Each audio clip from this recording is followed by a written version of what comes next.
वाह, बस इस जगह को देखो। इतने सारे लोग, इतने सारे आउटलेट, स्वाद, गुणवत्ता, विविधता, सब कुछ बेहद शानदार है।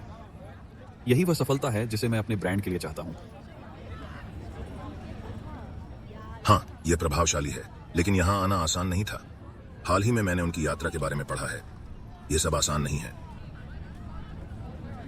वास्तव में अब तुम मुझे उत्सुक हो, उनकी कहानी क्या है?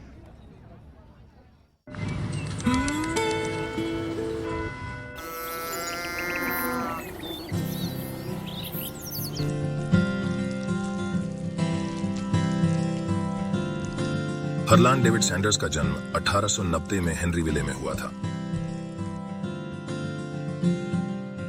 सिर्फ 6 साल की उम्र में हरलान को दिल दहला देने वाली हानि का सामना करना पड़ा। उनके पिता का निधन हो गया। युवा हरलान को अपने भाई बहनों की देखभाल करने और अपनी मां की मदद करने के लिए खाना बनाना सीखने के लिए छोड़ दिया।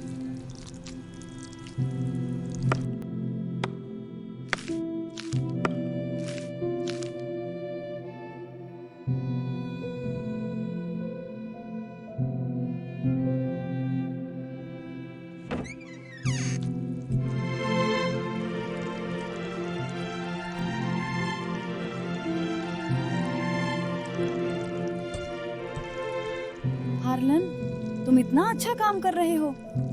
याद रखें, अपने परिवार का ख्याल रखें और हमेशा आगे बढ़ते रहें, चाहे कुछ भी हो। हाँ माँ।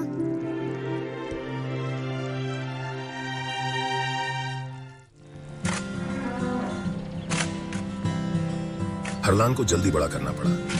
12 साल की उम्र में उन्होंने अपने सौतेले पिता के साथ तनावपूर्ण संबंधों के कारण स्कूल छोड़ दिया और एक फार्म हैंड के रूप में काम करने के लिए घर छोड़ दिया। इसने अनगिनत नौकरियों और अथक प्रयासों से भरी यात्रा की शुरुआत की। उन्होंने ट्रांसफर, सैनिक, रेलवे, फायरमैन और वकील के रूप में काम किया, लेकिन इनमें से किसी भी काम ने उसे पूरा नहीं किया। एक के बाद एक नौकरी से निकाले गए हारलैंड लगातार अपने उद्देश्य की तलाश कर रहा था। 1920 में सैंडर्स ने अपनी खुद की नौका कंपनी शुरू की। यह उद्यमिता का उनका पहला स्वाद था और उन्होंने जीवित महसूस किया, आखिरकार खुद के लिए काम किया।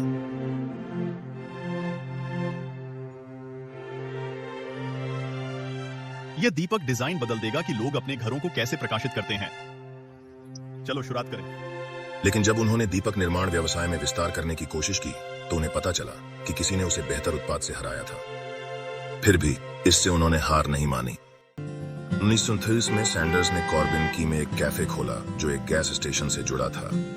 यहीं पर उन्होंने अपने सच्चे जुनून की खोज की। उनके तले हुए चिकन ने जल्द ही एक स्थानीय सनसनी बन गई, जिसे जिन्होंने भी चखा बेहद पसंद किया। सैंडर्स ने 11 जड़ी बूटियों और मसालों का एक गुप्त नुस्खा विकसित किया, जिसने उनके तले हुए चिकन को अद्वितीय बना दिया। यह रेसिपी थी जिसने अंततः उसे प्रसिद्ध बना दिया, लेकिन इससे पहले उसने कई अधिक चुनौतियों का सामना किया। जैसे ही सैंडर्स कैफे लोकप्रियता प्राप्त कर रहा था, सरकार ने एक नया इंटरस्टेट बनाया, जिसने उसके कैफे को दरकिनार किया और उसके ग्राहक आधार को खत्म कर दिया। 65 वर्ष की आयु में वह एक छोटे से सामाजिक सुरक्षा चेक पर गुजारा करने की स्थिति में आ गया था। मैं अभी खत्म नहीं हुआ हूं। ये चिकन खुद को रखने के लिए बहुत अच्छा है।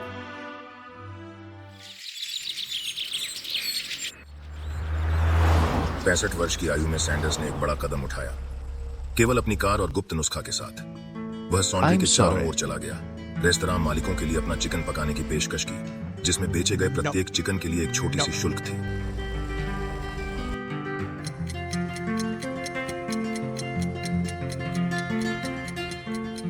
I'm sorry. मुझे क्षमा I करना। really am. मैं वास्तव में हूं।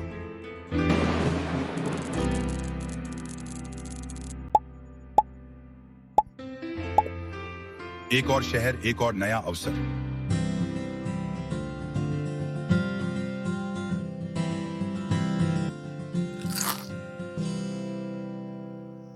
कर्नल यह है। चिकन अविश्वसनीय है।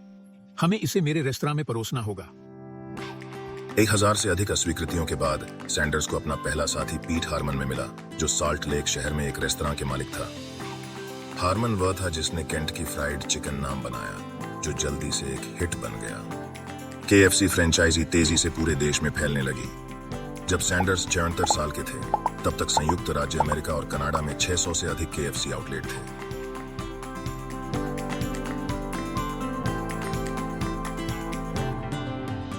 कर्नल सैंडर्स ने 1964 में अपनी फ्रेंचाइजी को $2,000 में बेच दिया, लेकिन ब्रांड को बढ़ावा देने के लिए एक साल में 200,000 मील से अधिक की यात्रा करते हुए KFC का चेहरा बने रहे। उनकी छवि दुनिया भर में स्वादिष्ट तले हुए चिकन का पर्याय बन गई। 1980 में 90 वर्ष की आयु में कर्नल सैंडर्स का निधन होने तक KFC 48 देशों में 6,000 से अधिक स्थानों तक बढ़ गया था।